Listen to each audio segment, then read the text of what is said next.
نماز جمعہ میں 2 رکعات فرض ہیں اور 10 رکعات سنت موقدہ ہیں۔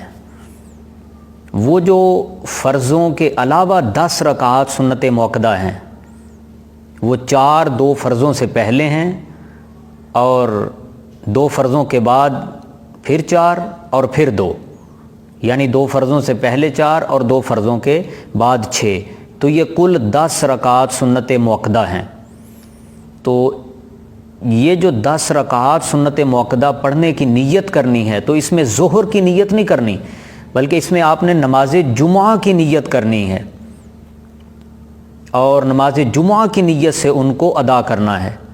اللہ رب العزت ہمیں خلوص نیت سے اپنی عبادت اور پوری یکسوئی اور توجہ کے ساتھ اپنے ذکر و شکر کی توفیق عطا فرمائے۔